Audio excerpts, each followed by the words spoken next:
Përshëndetje miq, mirë se po na ndiqni këtu në Median Amfora.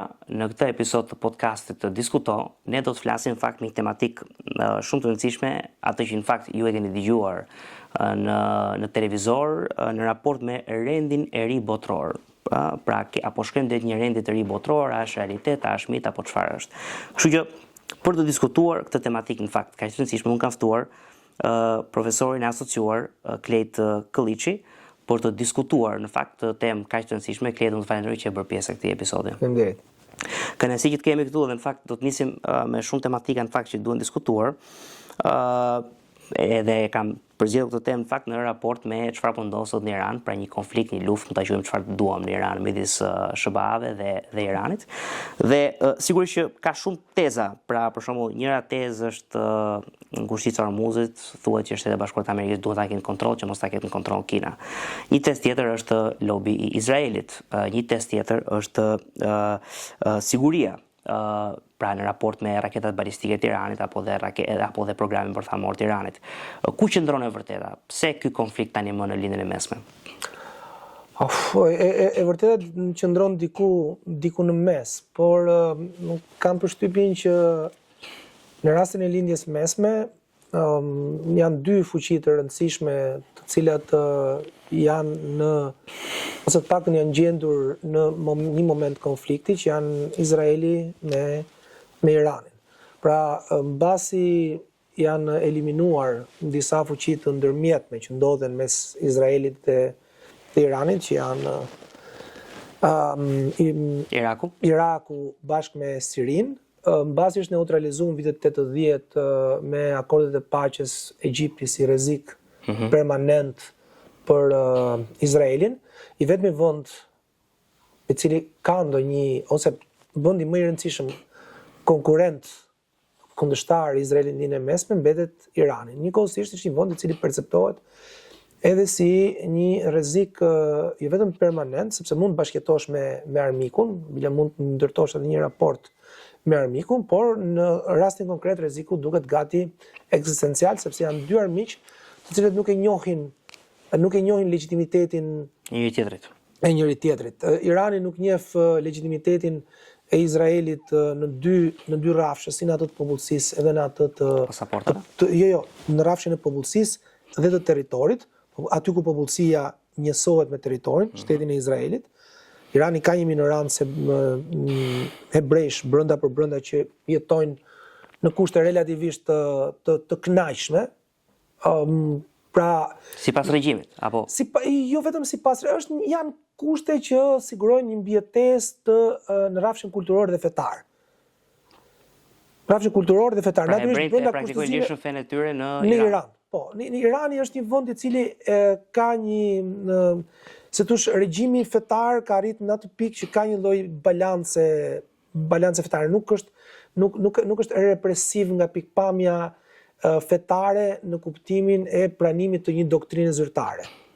Por është represiv nga pikpamja e pakicave. Nga pikpamja politike. Nga pikpamja politike, nga pikpamja e cënimit të regjimit.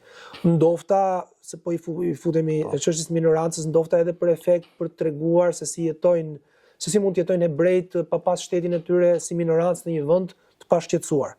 Ndofta edhe kjo është edhe për arsye të natyrës propagandistike minoranca. Por do të them që Irani nuk i njeh Izraelit as legitimitetin e popullsisë brenda territorit, as të shtetit në vetvete. Ndërsa Izraeli e konsideron regjimin iranian si një rrezik ekzistencial. Pra problemi i Izraelit është në raport me regjimin Iran, me çfarë do lloj regjimi, i cili do kishte... Se po Izraeli është pro monarkut, pro Reza Pavlavit, pro ardhjes së tij në krye të Tiranës. Pra problemin e ka me regjimin islamik të mullave, nuk e ka me... Unë nuk jam dakord me këtë. Unë jam në këtë kuptim.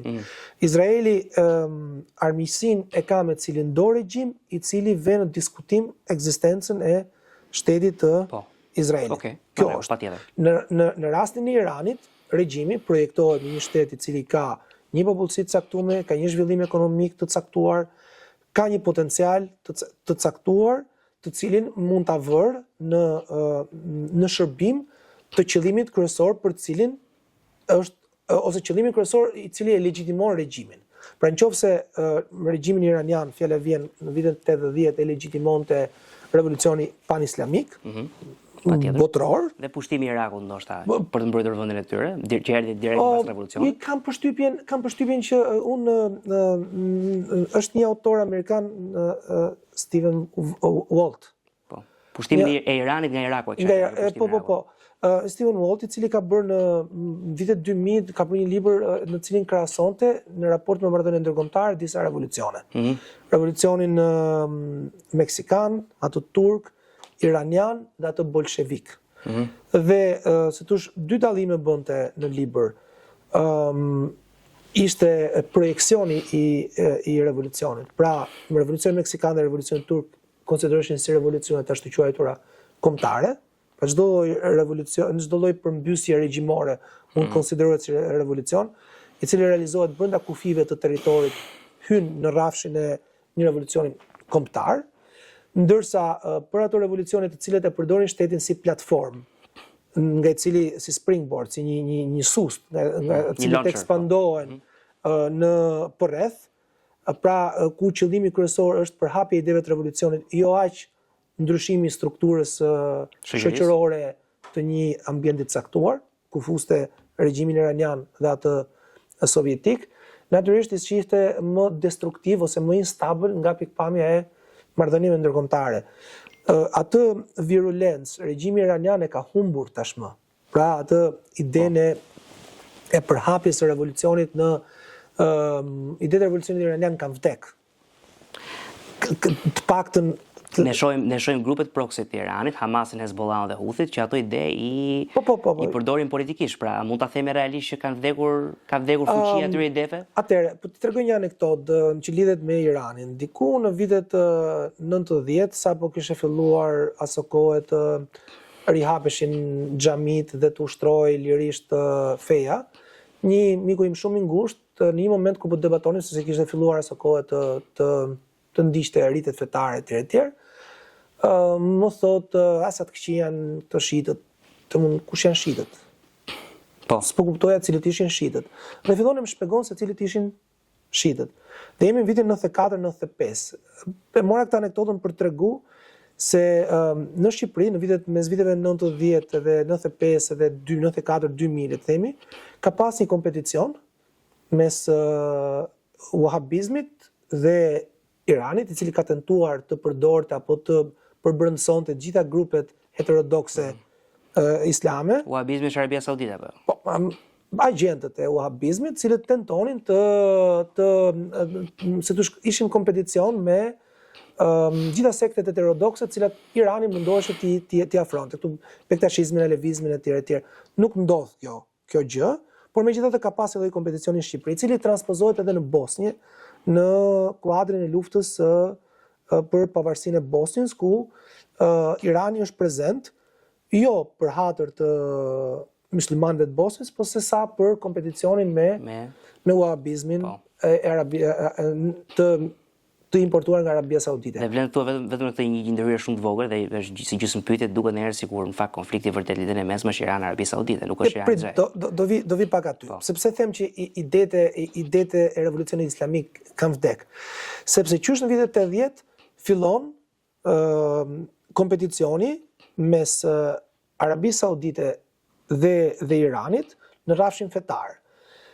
Kjo jo sepse Arabia Saudite ka dash të promovoj wahabizmin, por sepse u ndje regjimi saudit, monarkia saudite dhe gjitha monarkitë e gjirit, përfshi këtu dhe shumë shtete laike ose gjysmë laike aso kohë, më fal Siria apo Egjipti dhe Jordania, u ndjen apo dhe Gheddafi në Libi, cili tentoi dhe ai të prodhonte një lloj islamizmi një panarabizmi.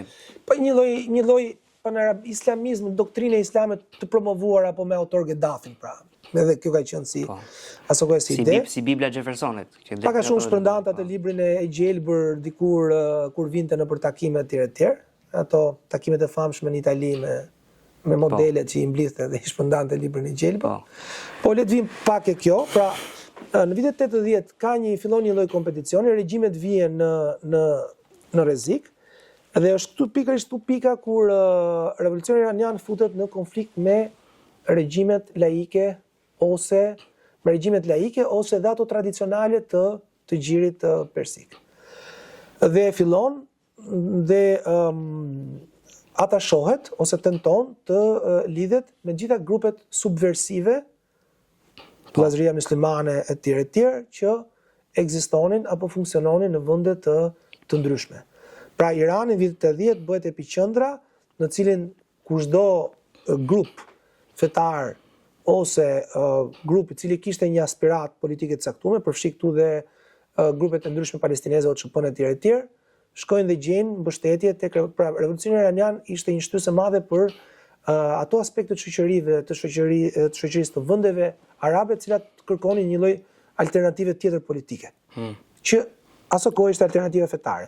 Tash në mesin e viteve 80 kjo alternativë pak a shumë vdes dhe krijohet ajo ndarja me sunizmit dhe shizmit. Dhe në këtë pikë kemi një lloj izolimi ideologjik të Iranit, dhe kush mbetet pastaj ajo shenja tjetër me cilin regjimi duhet mbajë gjallë ekzistencën e vet. Izraeli. Jo, mbetet Izraeli si armik.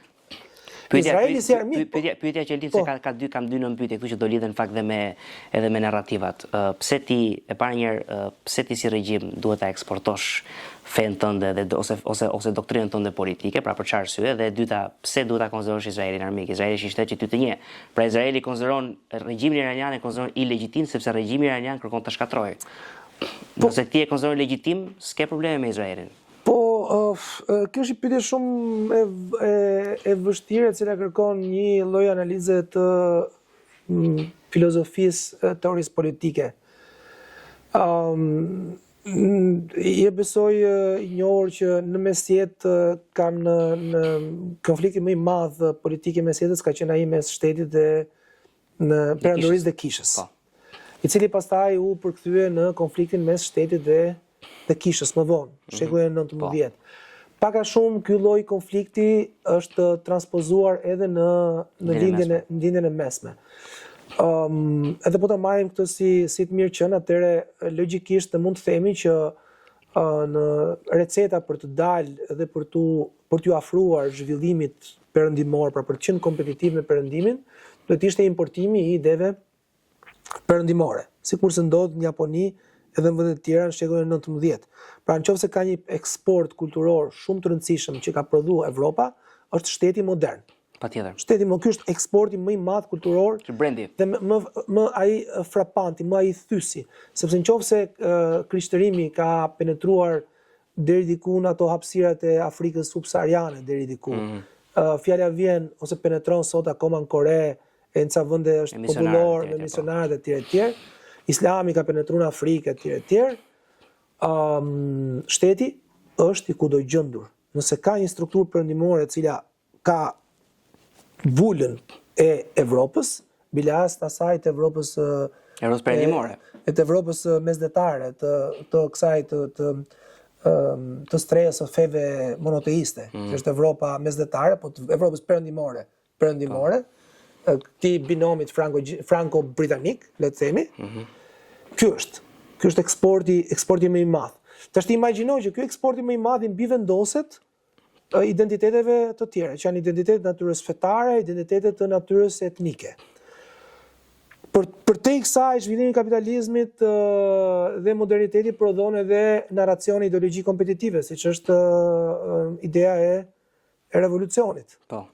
Pra ti thua është importuar nga marrëdhënia problematike dhe toksike që shteti ka pasur me kishën në Evropë. Jo nga ideja, jo revolucioni vet, ideja e përhapjes revolucionit. Ideja e përhapjes revolucionit, them që në momentin në të cilin ndodhet fjala vjen, po marrim lindjen e mesme. Në momentin në të cilin ndodhet lindja e mesme në shekullin 19-20, receta për modernizim është importi i institucioneve, është dukja dhe tkurja e peshës e të fesë në shoqëri. Dhe kjo është receta e cila mbijeton dhe afrohet deri ke momenti i dekolonizimit. Në momentin e dekolonizimit kjo recetë gjen recetën tjetër, që është socializmi dhe e majta, pra ideja e një shteti i cili ndërton, shteti centralizuar i cili projekton dhe zhvillimin nëpërmjet aksionit pikërisht të shtetit, përmjet dhe logjikës laike etj. Kjo recete flas për lindjen e mesme kam përshtypjen në krizë në vitet 80. Po. Dhe është rasti tipik i Iranit kur edhe për shkak krizës ekonomike, të presionit të proceseve modernizuese hyn në segmente ndryshme të shoqërisë futen në kolizion me njëri tjetrin dhe pastaj kemi revolucionin iranian. Revolucioni iranian në kjo pikpamje nuk është një revolucion retrograd. Pra nuk është një revolucion që i cili do ta kthej rrotën e historisë në epokën pararendse. Por është një revolucion i cili tenton të përdori gjitha instrumentet që ofron moderniteti në kuadrin ose në projeksionin e një ideje të një republike që ka disa karakteristika, që është Republika Islamike. Kjo është pak a shumë. Dhe këto ide kanë valencë mund të kenë valencë universale. Po për të rikthyer ndoshta se është një bisedë shumë e këndshme që e bëjmë me shumë qejf, por do doja të dija pak se nisëm me situatën më konkretisht gjeopolitike, pra politike, sepse arsyet kulturore janë patjetër shumë të rëndësishme, por kur flasim për ky konflikt me Iranin, pra ti thua është Izraeli driveri kryesor apo ka dhe arsye të tjera që janë të barazvlefshme me nevojën e Izraelit për të mos pasur kundërbalancues në lidhjen e mesme? Zakonisht arsyet të natyrës ideologjike nuk mund të shkëputen nga aspekte të tjera që është forca edhe pesha e shtetit. Ti mund të kesh të gjithë arsenalin ideologjik të mundshëm, kapacitetin analitik dhe shpërndarjes e tjera, por pas patë kapacitetin për ta projektuar iden në terren, atëherë ideja mbetet vetëm në ajër. Shif Shqipërinë e viteve 70, që nuk mund ta projektonte dot revolucionin në botë sepse shteti kishte ato kapacitete që kishte. Në rastin e dy vendeve, në rastin e lindjes mesme, i ke të dyja elementet. Unë po dëgjoja një koment shumë interesant në media të amerikane, në disa media jo mainstream po alternative, ku thoshin që narrativa është e përplasjes në lidhjen e mesme është dy regjimeve, një regjim i majt autoritar, me një regjim të djathtë autoritar që është Izraeli. Pra dy regjime, me dy vizione totalisht kundërta, të cilat përballen në një terren geopolitik. A mendon që për shembull se do flasin edhe për narrativa dezinformative, por me që masolle pikërisht bisedën këtu. A mendon që ka kur Izraelin e quhen etnoshtet apo ndoshta edhe diktaturë e djathtë apo shtet fashist, a mendon që ka dezinformim këtu sepse ne njohim Izraelin si demokraci liberale apo? Pra ka probleme me trajtimin e palestinezëve në West Bank, patjetër. Por Izraeli vetë brenda është demokraci liberale, demokraci multipartiake. Si e shtroj këtë në aspektin e narrativave dezinformative ndaj perëndimit, ndoshta edhe ndaj shërbave. Është një autor izraelian shumë interesant, cili duhet ta studioj pak më tepër, që emrin Jacob Talmon. Dhe ai ka bërë një libër për atë që quhen demokracia absolute, ka një term. Dhe ka dhe një autor tjetër izraelian që më s'po më vjen emri, i cili ka këtë idenë që një demokraci nuk mund zhvillohet dot në një shtet multietnik. Pra shkalla e multietnicitetit të një shoqërie, ose shkalla e homogenitetit, mund mundsoj ose pa mundsoj demokracinë. Po këto janë, pra, ta konsiderosh Izraelin sot si një vend thelbësisht demokratik me termat që neve njohim nga Europa, me termat e demokracisë në Europën perëndimore, është pak e vështirë, po nuk du t'i futemi këtij debati, sepse fund e fundit një shtet në marrëdhëniet e jashtme nuk mund të projektoj disa nga idealet e veta, po një shtet funksionon me dy fytyra. Pra ka një fytyrë të brendshme, ka dhe një fytyrë të jashtme. Në momentin që një shtet sado demokratik që t'jetë, nëse do të futet në një luftë me një shtet tjetër, territorin cilin do ta okupojë, është e mendueshme që ta organizoj në terma demokratik? Sigurisht jo. Sigurisht që jo. Hiq më janë idenë që duhet ta organizoj dhe ta administroj me një administratë ushtarake, fillimisht. Por prandaj ndahen pra, sepse e them me shumë të drejtë që dhe këtu ndahen dhe shkolla realiste dhe shkolla liberale, por prandaj ndahet postura e një vendi në politikën e jashtme me regjimin e vendit. Pra, për shembull, fakti që Britania e Madhe ka qenë fuqi koloniale, fakti që SBA ka pushtuar disa vende, fakti që Izraeli mban të pushtuar palestinezët në Bregun Perëndimor apo dhe në Gaza, nuk do të thotë që këto janë vende jo demokratike. Janë demokraci për popullatët e tyre, por kanë bërë ato që kanë bërë në skakjerën e politikës jashtme. Këtu ha një debat në një autor italian shumë i famshëm, Giovanni Sartori, ka një libër që është akoma shitet në Shqipëri, që është çfarë është demokracia. Edhe merret me analizën e termit popull. Po. Dhe në një moment që termi popull fillon edhe bëhet një lloj analize, kjo kanë qenë analizë që nis me atë që ka qenë demokracia antike greke, me atë që ka qenë demokracitë përfaqësuese perëndimore, shikoj 19, 20 e kështu me radhë. Dhe për shembull kur trajtohet çështja e Shtetit Bashkuar të Amerikës para emancipimit, para luftës civile, ideja ishte demokracia, Shteti Bashkuar të Amerikës ishte një shtet demokratik, por në para vitit 864, ose 860, kur mbyllet lufta civile, skleverit nuk kishin të drejtë të votonin, pra të merrnin pjesë, edhe as gratë e tjerë, këtu bëhen shumë analiza. Pra, du të them që shkalla e demokraticitetit të një shoqëri, të një ambienti, duhet me u pa në raport me disa standarde. Dhe ka diçka që kushdo e analizon demokracinë, merr disa standarde, zakonisht janë to standardet e Robert Dalit, poliarkisë etj, cilat pastaj janë vesh një sistemi dhe kam përshtypjen që nëse janë mbi vendos të standarde një vendi si Izraeli, kam përshtypjen që demokracia izraeliane do të dali e cunguar nga kjo. Normalisht një kritikat e mëdha që kam pas perandorit të parakoloniale në raport me demokracinë ka qenë pikërisht edhe kjo. Dhe të mos harrojmë që Britania e Madhe dhe për shkak të arsyeve të tjera politike, hoqi dorë nga perandoria koloniale, ka qenë në kundërtën e Francës, që mundua të mbaj me zor. Britania e Madhe ka luftuar shumë pak luftra antikoloniale, duke qenë një vend që kishte shumë koloni. Që kishte shumë koloni. Më shumë nga gjithë, kishte edhe vetë administrimin e kolonive, kishte një shkallë shumë më të zhvilluar që mundsoi pavarësinë. Të tregon që edhe si imperium, duke ditë që britanikët ishin një popull demokratik në atë ishullin e tyre, atë demokraci e eksportuan në mikro në këto vendet e tjera, duke për shembull nëpërmjet veçeverisjes ose nëpërmjet luftës, më pak lufte në raport me çfarë do të bënin për të lejuar. Britania e Madhe ka qenë një vend i cili nga brinjët, po të marrim të terminologjinë biblike, nga brinjët e cilit ku krijuan të paktën 3 vende demokratike, siç ishin Australia, Kanada, Kanadaja dhe Zelanda e Re. Flasë ishin koloni, se kanë marrë statusin. Pjesë të Commonwealth-it, po. Pjesë e morën statusin nga vitet fundi viteve 800.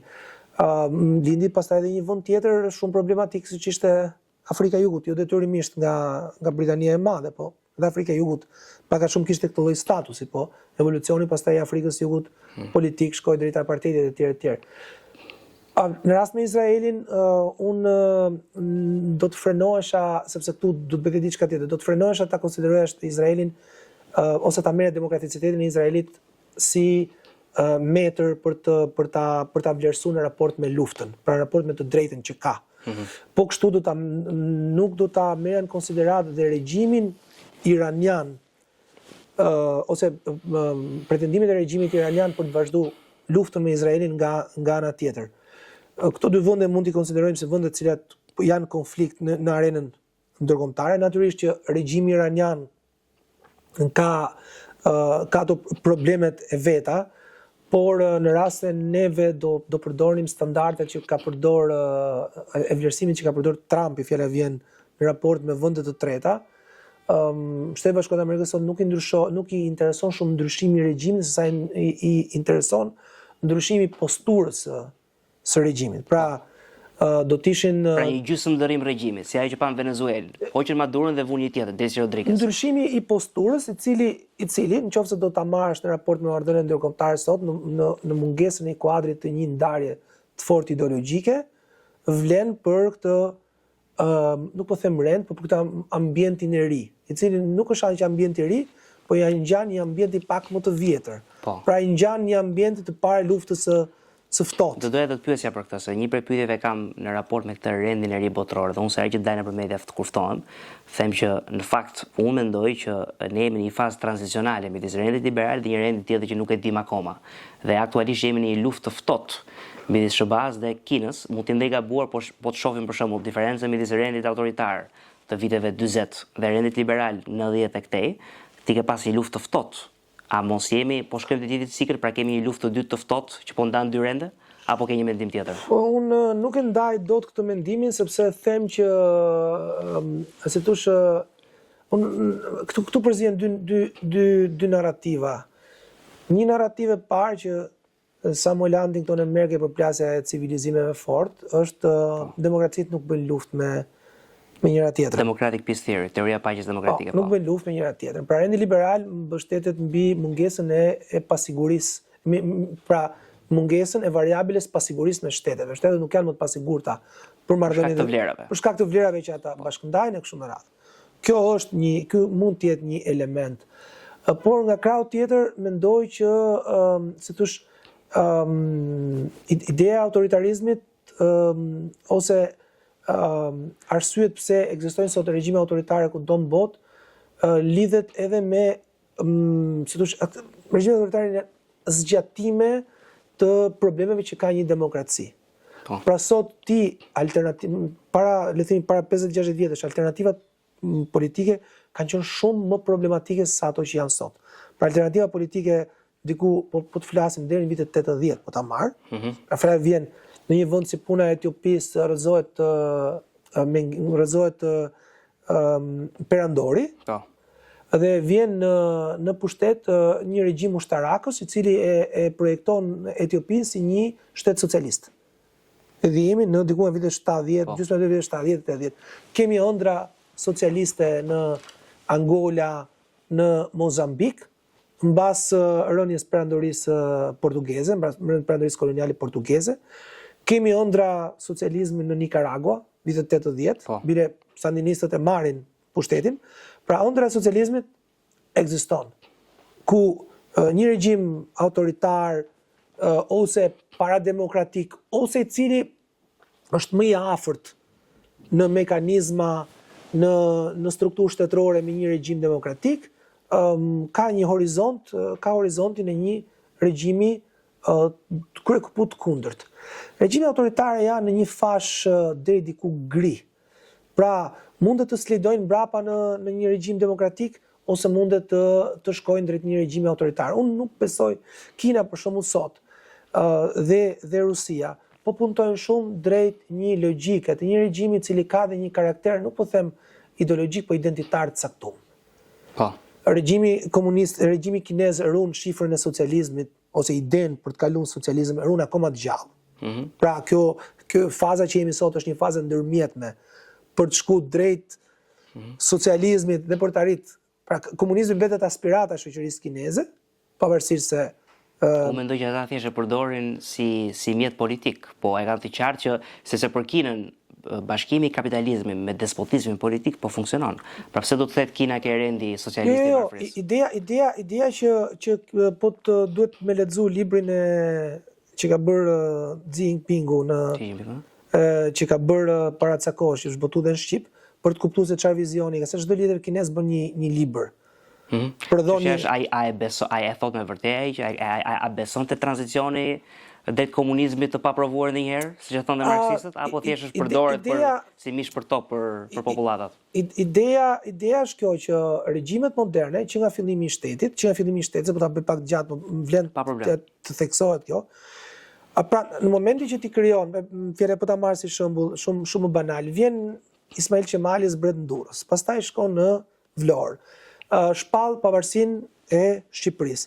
Kjo pavarësia nuk është për hir të thjesht krijimit të shtetit, ka mbrapa një projekt politik. Dhe ky projekti politik do të ketë parasysh aspiratat e popullsisë. Kina, bëhet revolucioni, Kina kalon nga perandoria në republikë. Ka një vizion politik i cili vdes me Chiang Kai-shin dhe me luftën civile. Pastaj vjen regjimi komunist. Regjimi komunist nuk e shet idenë e Kinës, pra e fut Kinën brenda suazës së socializmit, por socializmin e përdor si orientim për të arritur drejt aspiratës që ka Kina dhe leadershipi. Pra për të arritur madhështinë që Kina ka pas si perandori. Hegemoni globale. Një lloj Këtu e kisha fjalën, pra e përdorin socializmin jo se e duan, e përdorin si një lloj vehicle, një lloj makinerie politike për të avancuar në marrëdhënie ndërkombëtare. Në marrëdhënie ndërkombëtare për aspiratën. Po duhet të them që çdo shtet e ka një vizion politik, ideologjik politik nga mbrapa. Me këtë duhet të them që ne nuk do jemi imun nga përdorimi i ca shifrave ideologjike ose identitare në raportet ndërkombëtare. Për shembull, fjala vjen me të vërtet, fjala vjen sot regjimi Putinit në Rusi, nga pikpamja nga pikpamja e dogmës ose nga pikpamja e asaj çka emanon, e ideologjisë, të shfaqet si një regjim ultra tradicional, tek i cili është Roma e tretë. E thot Aleksandr Dugini këtë që është është Roma e pra, nëse Roma e parë ka vdek, Romën e dytë e pushton Osmanët. E vdiq, ideja e Evropës, ideja e urbes të krishterë etj. Sot ndodhet në Moskë. Që në fakt është dezinformim madh, sepse ne e dimë që rusët s'kan lidhje fare me perëndimin, kulturalisht edhe e lëm perëndimin. Nga pikpamja, do të thënë sot, nëse ti futesh në Instagram, në YouTube, në Facebook, në përfaqe të cilat postojnë kontent që ka të bëjë me Rusinë, poshtë do gjesh paktën në ato që vëzhgojnë, sidomos italian, të cilët e vizitojnë Rusinë si një vend ideal, i cili mban familjen këtë ato. Ti ke Tucker Carlson në Amerikë që shpajti në Rusi dhe tregoi për supermarketin rus. Është vendi që ka një nga natalitetet më të ulta, akoma dhe më të ulta se në Evropë. Rejtin e divorceve shumë herë më të lartë se sa Evropa. Po dush, po ta marrësh të si variabile, numrin më të madh, përqindjen më të madhe të popullsisë muslimane brenda territorit të Federatës Ruse. Sot, sepse Rusia është një vend hiper heterogjen. Shumë heterogjen. Dhe nëse ti shpjegon dikujt i cili ta shet Rusinë si ideja e munguar e versionit të një Evrope konservatore, utopike, etj. Atëherë kur merr vesh ose kur bie në kontakt me realitetin, atëherë teorikisht duhet zgënjesh. Po të mos harrojmë që janë ide që këto janë përdor nga Rusia, jo vetëm tani, janë përdor edhe në fillimin e fundin e shekullit 19, fillimin e shekullit 20. Pra Rusia e ka vizatuar gjithmonë veten përkundër modernitetit europian si bardhëse e vlerave konservatore. Pra është diçka që është ricikluar nga fillimi i shekullit të 20, para se të vinte revolucioni. Periudhën e carit. Në periudhën e carit, kur dëboheshin ebrejt dhe gjenin stre në Evropën Veriore deri në Britaninë e Madhe, një pjesë e madhe e ebrejve të Britanisë së Madhe janë gjysma e dytë të shekullit 19, fillimi i shekullit 20, nga pogromet e famshme, kur një pjesë e mirë e opozitës ruse revolucionare anti-cariste gjente stre në Evropën perëndimore, e cila fal pikërisht ideve të pluralizmit edhe të demokracisë ka strehu komunist. Po Leninin, komunistët, grupet revolucionare, socialistët etj. Ishte po kjo Rusi e cila me të njëjtat metoda që përdor sot, që ka përdor Putini për të vrarë opozitarët e vet në perëndim, i ka përdor në Londër në shekullin vitet 1900. Pra për të rikthyer kerendi botror, sepse ti në një farë mënyrë po flet për një riciklim taktikash nga këto fuqi beligerante e perëndimit. Pra ky rendi është një rend i ri, është një rend i vjetër që po riciklohet, apo jemi akoma ke rendi liberal? Jo, ky është një rend, kjo është Evropa e shekullit 19, pak a shumë, ai vetëm me pak koncertin e fuqive të mëdha. Pra praktikisht Evropa në shekullin e 19 që nuk është se ishte dhe aq kishin dy fuqi që dominonin, që ishte Franca me Britaninë e Madhe, me dy fuqi, edhe Rusia, pak shumë po këto ishin lojtarët e mëdhaj se kishin interesa global. Pozita e Evropës është e kufizuar sot. Janë disa fuqi të cilat janë në ngjizje e sipër, por janë fuqi të paafta për momentin që të shesin një produkt ideologjik, ato që quhet soft power. Patjetër po. Ato nuk e shesin dot. Dhe ky është problemi dhe prandaj në mendimin tim, Shtetet Bashkuara të Amerikës, në të mirë apo në të keq, janë e vetmja fuqi e cila sot e kësaj dite ka aftësinë që ka një kapital ose jeton me një kapital të soft power e cili e ka trashëguar nga Evropa, dhe që mund të utilizohet. E ka rafinu vetë, dhe të cilin e ka akoma si thosh të shpërndar. Pra nëse sot kemi kinezët që kanë influencë në Afrikë, apo në vende tjera, apo në Amerikën Latine, nuk e manojnë dot soft power. Sepse nuk ja ble njëri versionin e jetesës, se kush do të jetë me kredi social. Njerëzit do të jenë të lirë, si në Amerikë. Jo vetëm për kësaj, po është një sistem të cilin ti nuk e shet dot. Çfarë do shesi sot Narendra Modi në Indi, në jashtë Indis? Do shesi nacionalizmin hindu? Është i pakuptim.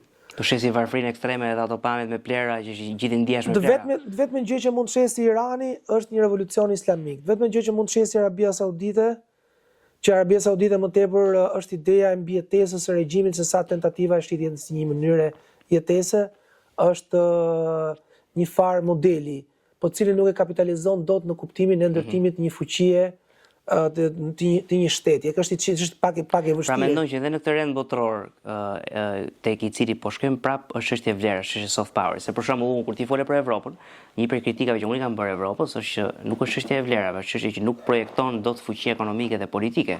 Pra vlerat padyshim që janë aty që po gryhen vlerat europiane.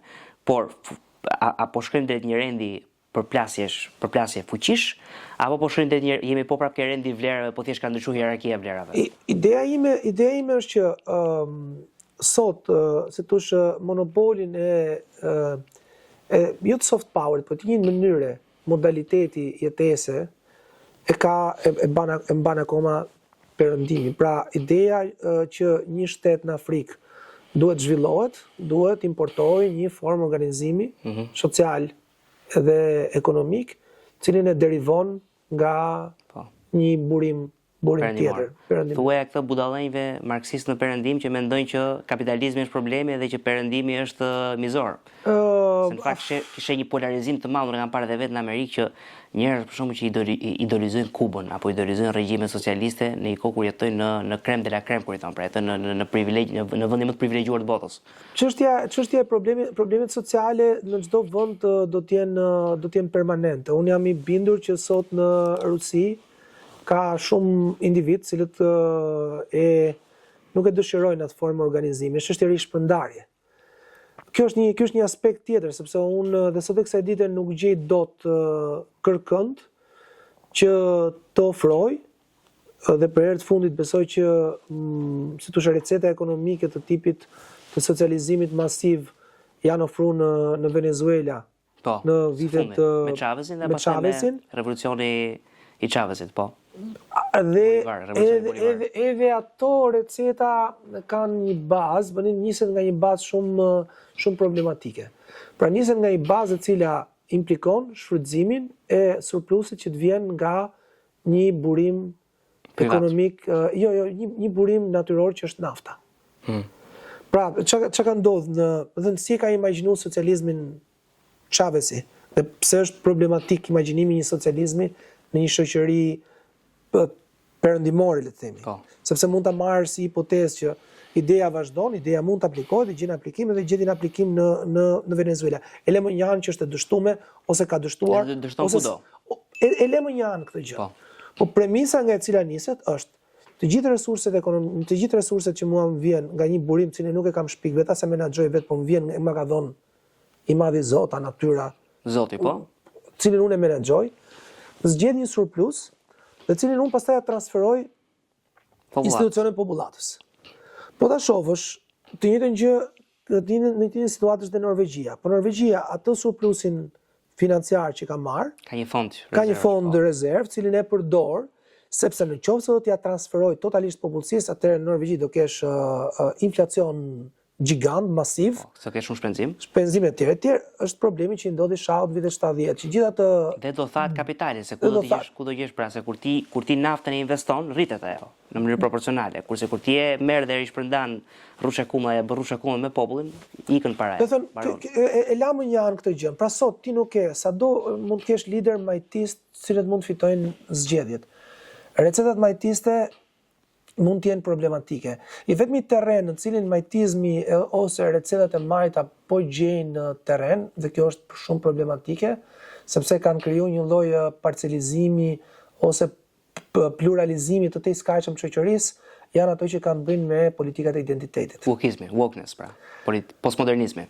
Politikat e identitetit janë një terren në cilin një pjesë e mirë të majtës tradicionale e ka lëshuar ose ka gjetë terrenin e strehimit për të viju një program politik i cili me zhdukjen e klasës punëtore, me deindustrializimin, me klerikalizimin e forcës punëtore, nuk gjen më terrenin për të pas pra për të pas një mbështetje popullore.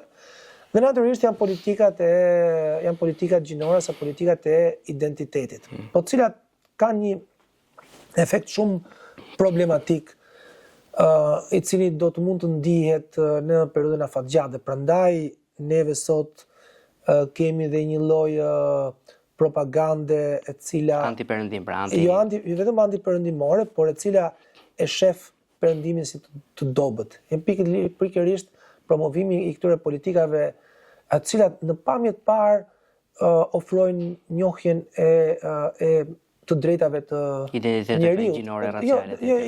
Janë projektim i atij titulli kushtetues që ka të bëjë me në kushtetutë shqiptare fjala vjen, që ka të bëjë me liritë të drejtat e njeriut. Dhe vim pastaj ke çështja po të dush e Izraelit, po të duash ti. Do thënë, është më mirë një demokraci e rendit absolut, pra është një lloj shoqërie demokratike e cila gamën e zgjedhjes e kufizon, por që ka për qëllim që mbajtja e kësaj game zgjedhje të ruaj një lloj homogjiniteti shoqëror, dhe homogjiniteti nuk po them kulturor, po homogjiniteti në kuptimin e njohjes disa vlerave bazë. Identitar, pra, kesh një bosh si komp. Nëse unë ty të ve sot të fus një çështje, fjala vjen, debate madhore që kanë bëjë sot me idenë e patriarkalizmit të një shoqërie, me konfliktin madhor burr-grua, me idenë që çfarëdo lloj strukture në një shoqëri perëndimore është produkt i kulturës patriarkale, atëherë unë të fus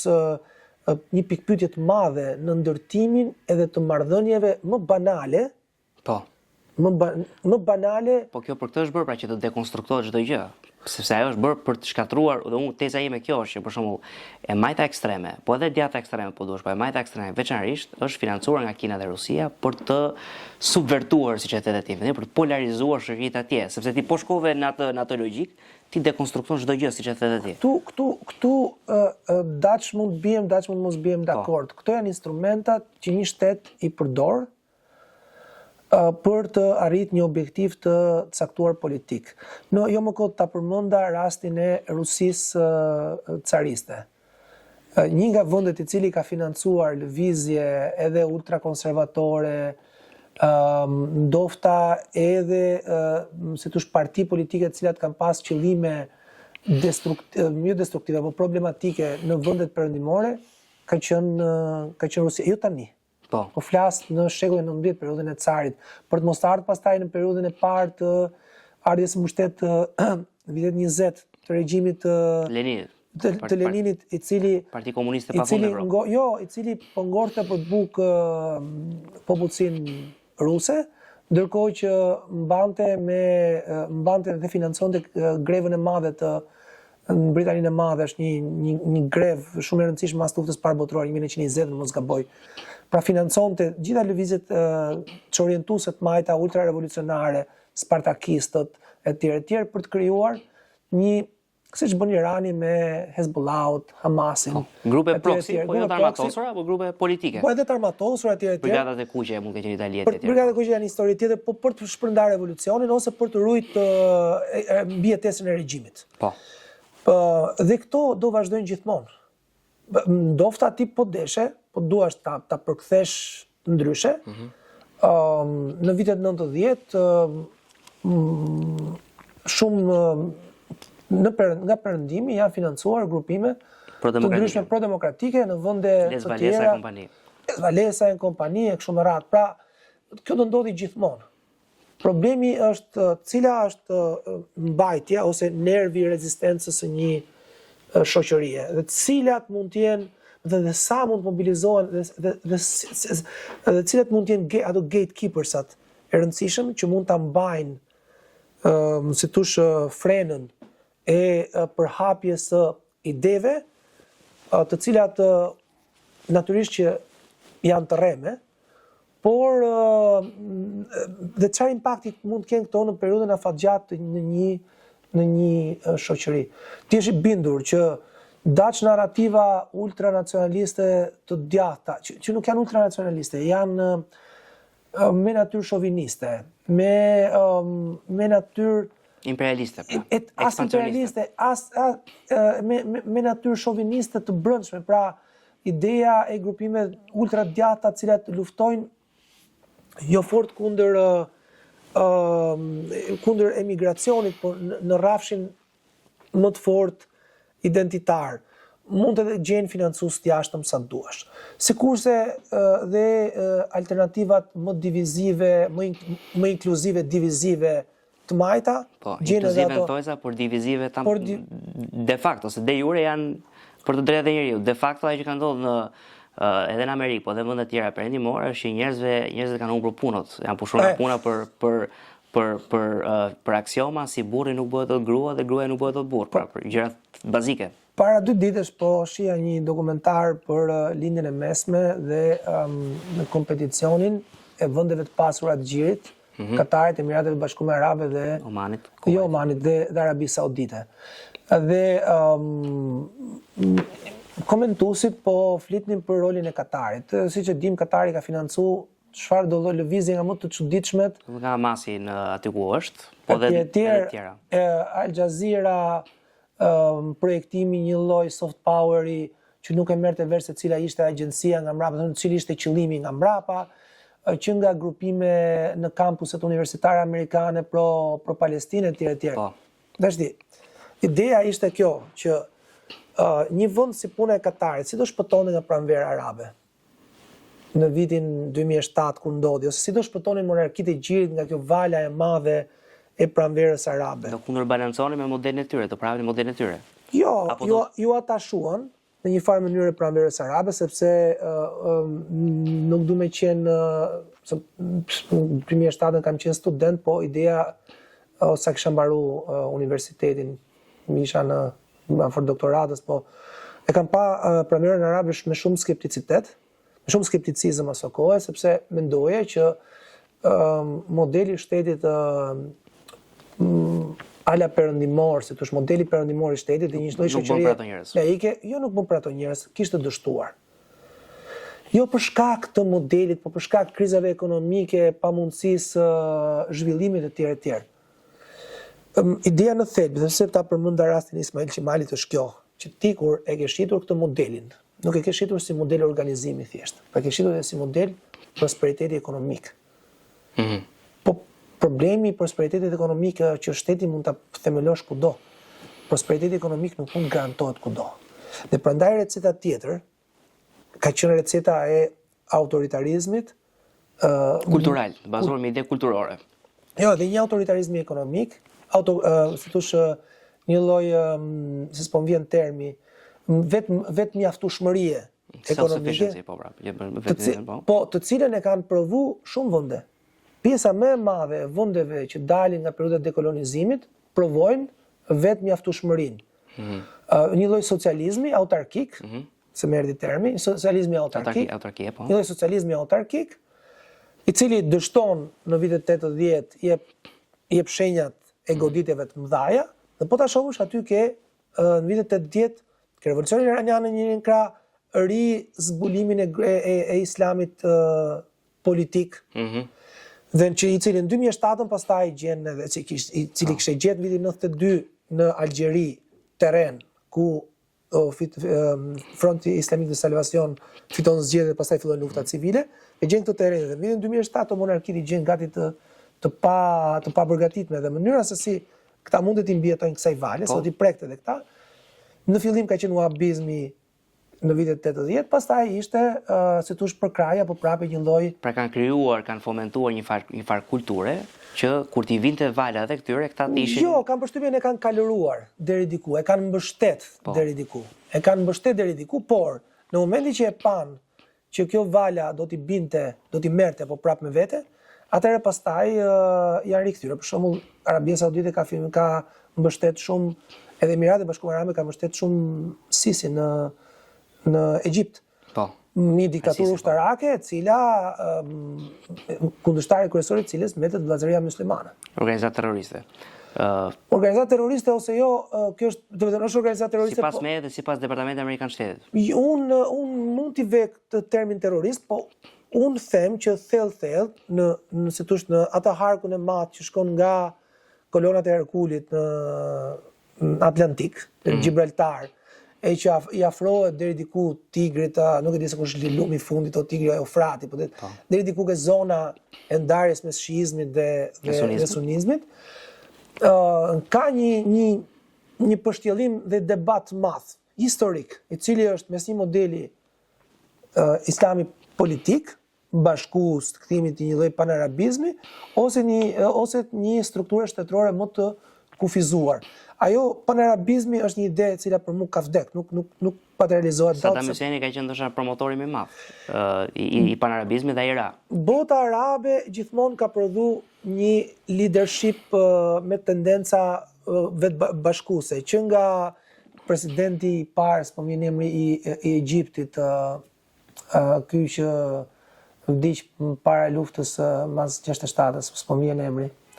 Regjimi kolonial Naseri, që nga Naseri. Naseri, po. Deri tek Bourguiba pak më vonë që ishte presidenti ky drejtuesi i revolucionit në Algjeri.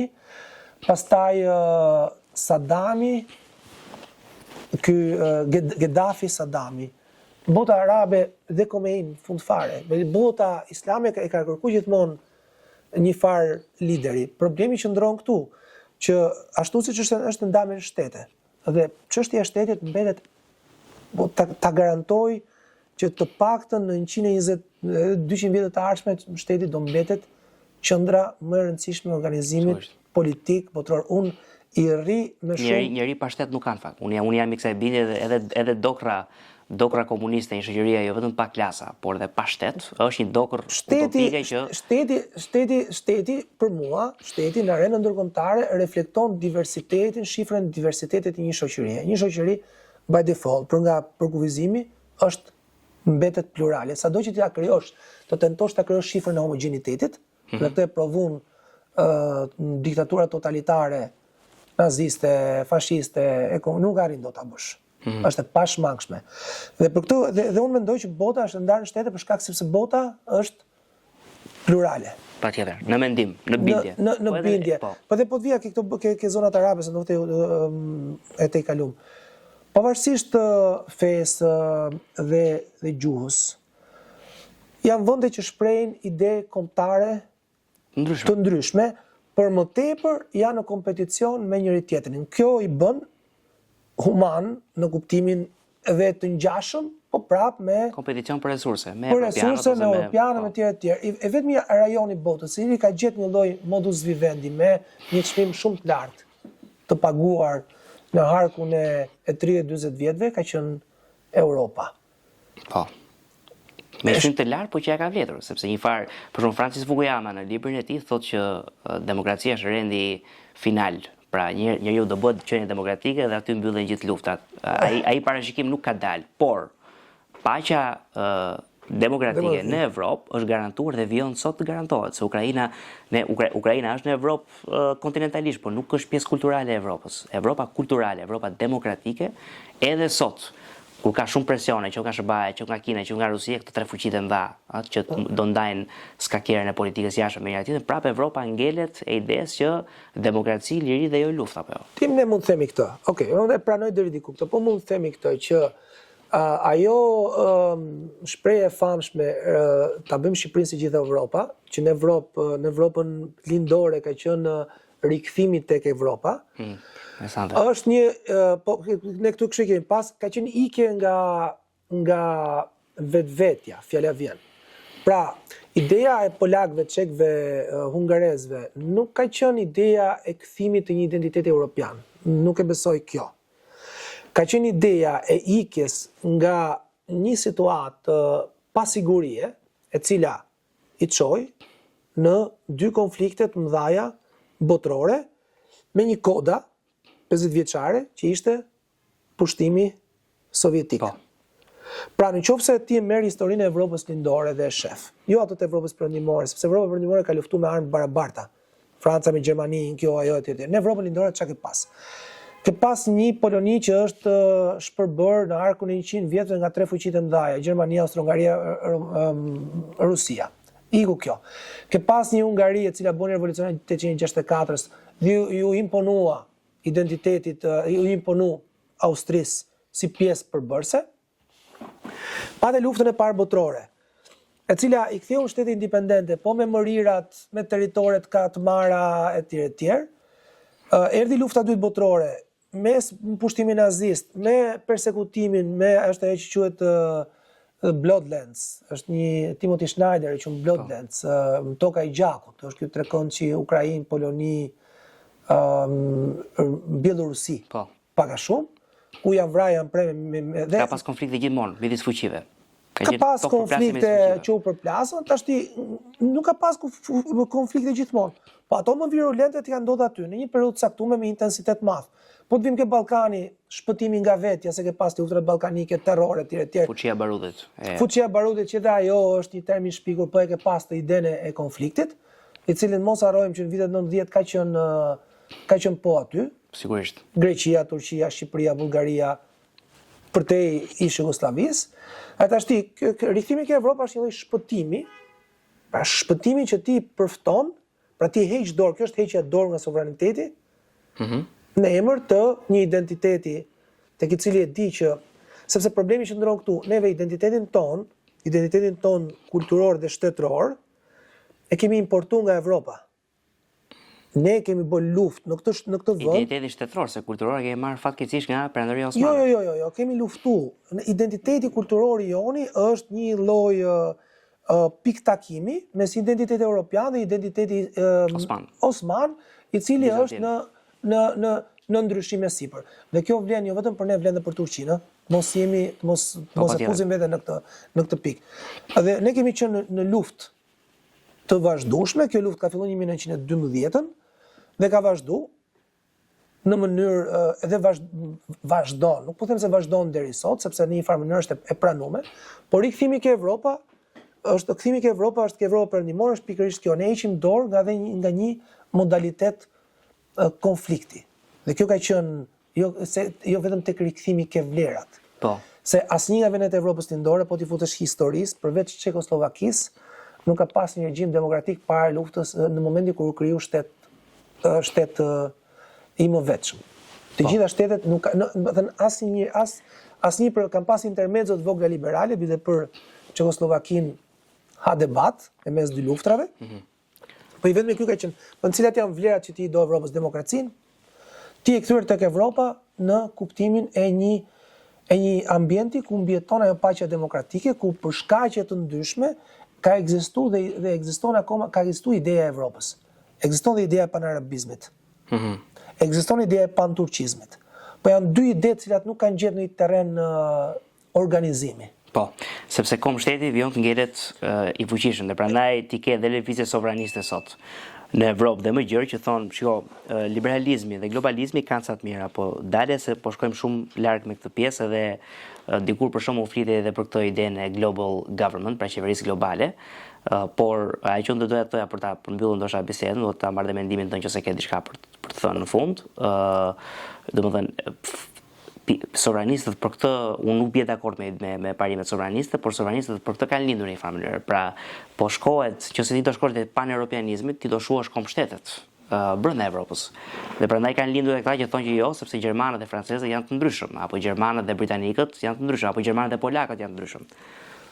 Po kam një përshtypje që problemi më I madh I shoqërive europiane nuk është shuarja e identiteteve kombëtare.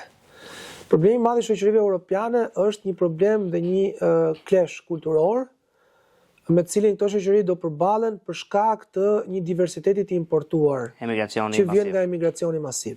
Ky është problemi më I madh. Problem shumë I madh. Problemi më I madh. Dhe çështja që ndron këtu, ka shumë para disa ditësh vdiq Umberto Bossi. Po.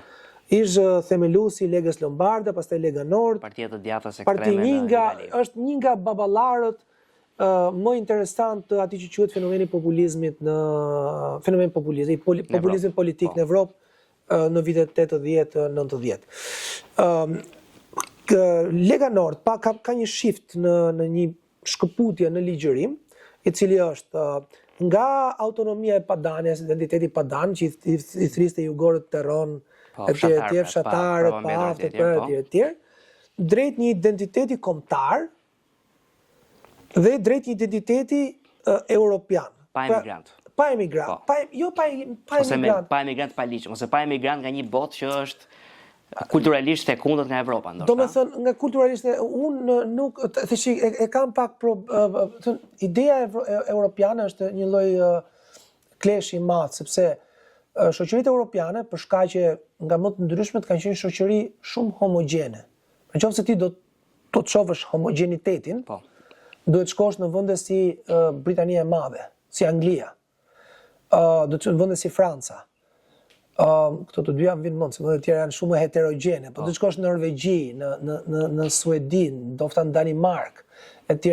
Megjithatë për ndoshta për të bërë një konkluzion të bisedës se ne mua po më pëlqen shumë, po duke ditë që kemi të limituar dhe pjesën e orarit, dua të pyesja pra, a ka, domethënë, demokracia liberale vazhdon të ngelet modus operandi e Evropës?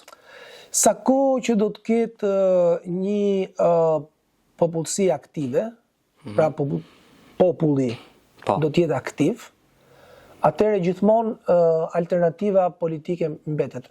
Mbam mend edhe këtë që alternativa ndaj autokracisë është një regjim liberal-demokrat, por edhe deri diku korrektimi I demokracisë mund mbetet një regjim autoritar. Pra, regjimet autoritare mundet edhe të vdesin me themeluesit e tyre. Dhe ose nëse vdes themeluesi, do kalojnë një fazë korrektimi I cili deri diku do na çojë tek një lloj regjimi liberal. Të falenderoj për këtë që the në fund, dhe mua më ka shijuar shumë biseda, kështu që falenderoj që u bëre pjesë e këtij episodi. Miq të Medias Amfora, ju falenderojmë që na ndoqët dhe së bashku do të shihemi në episodin tjetër.